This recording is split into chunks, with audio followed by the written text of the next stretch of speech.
J'ai créé un peu à mon image un homme que j'aimerais bien rencontrer pour offrir à mon humble place une parole sur les masculinités noires. Salut, je m'appelle Ophélie et j'ai un show de drag king au Gallia de Pantin dans la peau de Joe Lala. Allez, suivez-moi. C'est quand la dernière fois qu'un mec cis hétéro vous a tourné le dos pour s'offrir à vous? Bienvenue au Théâtre de Paris. Je suis maquillée comme ça parce que je joue Bagheera dans le livre de la jungle et j'étais en répétition générale. On va se préparer ensemble pour le show de drague de ce soir. J'ai toujours été un petit peu timide et j'ai toujours aimé soutenir aussi les gens et créer des spectacles. Et les premiers rôles que j'ai eus, c'était des rôles de mecs.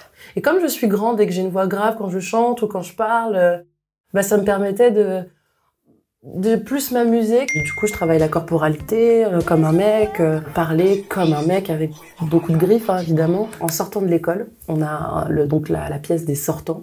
J'ai joué un aubergiste et j'ai kiffé ça, mais vraiment. Et je me suis dit, ah ouais, j'ai vraiment envie de jouer plus de mecs après de manière professionnelle et tout. Et je suis en train de faire une sorte de contouring un peu grossier et je fais les petites fossettes, j'essaie de me créer une mâchoire. Et j'assombris aussi pour la barbe d'ailleurs. C'est quand j'ai commencé à avoir des potes de la communauté queer se mettre une moustache, changer de genre ou vraiment forcer le trait au niveau de l'expression de leur masculinité, que j'ai découvert le terme drag king. Après avoir découvert mon drag king, il y a eu le Covid et il y a eu des sessions Zoom, rien à voir pour des polyamoureux, mais que pour les personnes noires, qui s'appelle le café poly racisé. Et dedans, il y avait une personne qui s'appelait Clara et c'était une personne noire.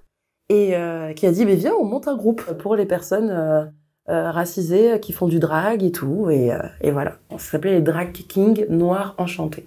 Vous allez à la marche mainstream, ce que j'appelle mainstream, la marche mainstream de la Gay Pride, les plus gros chars, ceux qui prennent le plus de place, c'est les personnes blanches. Et ce sont les mecs, les trans, pédagougues et tout ça. Ça n'a pas autant d'envergure, ça n'a pas autant d'ampleur, il n'y a pas autant de moyens.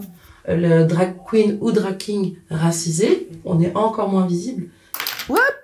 Que ce soit le théâtre ou la comédie musicale, je vais pas forcément autant contacter dans la mémoire émotionnelle, dans les choses personnelles. Pourquoi je pleure?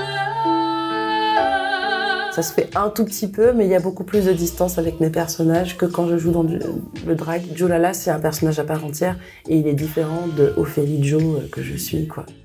Alors j'ai appris avec Jésus la vidange en fait à faire la pomme d'Adam et la barbe. Et en fait là où il va y avoir une boule, on met de la lumière pour mettre un peu plus de reflets. Et là où on veut creuser, on met du sombre. Même si ça part un peu grossier la lumière, en fait avec lumière de spectacle, en fait il faut.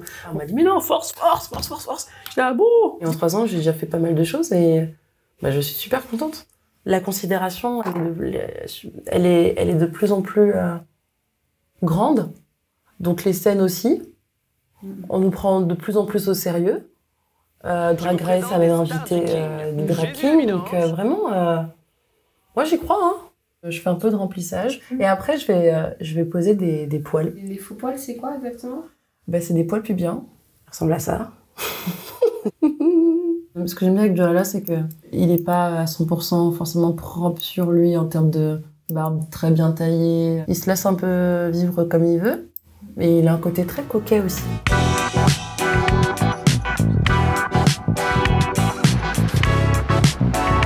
Je sentais que j'avais une grande énergie masculine, que je contactais pas forcément, que j'exprimais pas forcément. J'ai créé un peu à mon image un homme que j'aimerais bien rencontrer.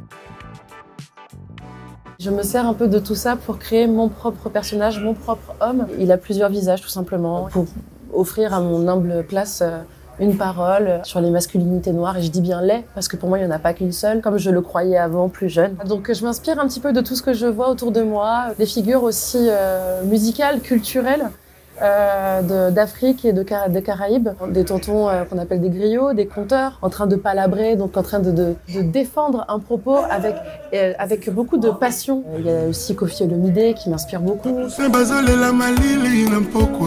Il y a Gregory Porter, qui est un chanteur de soul afro-américain.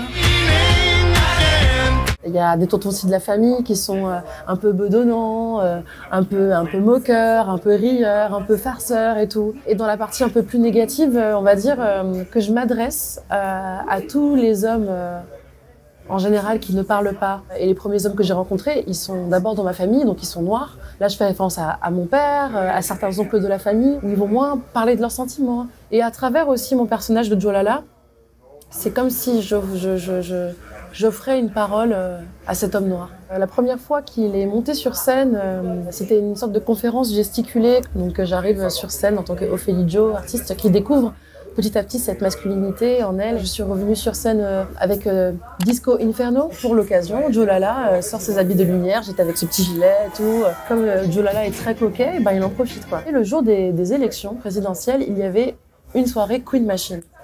Et donc, je me suis inspirée des faits pour incarner Jolala de façon homme politique. J'aime bien utiliser un peu tout ce qui se passe au moment présent et aussi rendre honneur, faire honneur à l'asso ou au groupe qui m'invite. Et du coup, lesquels t'as choisi là? Je sais pas. Aucune. Mais non! Mon premier rituel, ça va être d'étaler mes vêtements.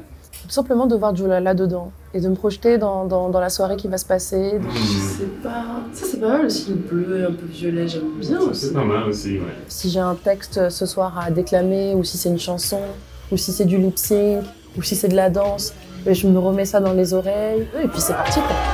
Tout doucement, sortir de la performance. Tout doucement, être moi-même passionnément.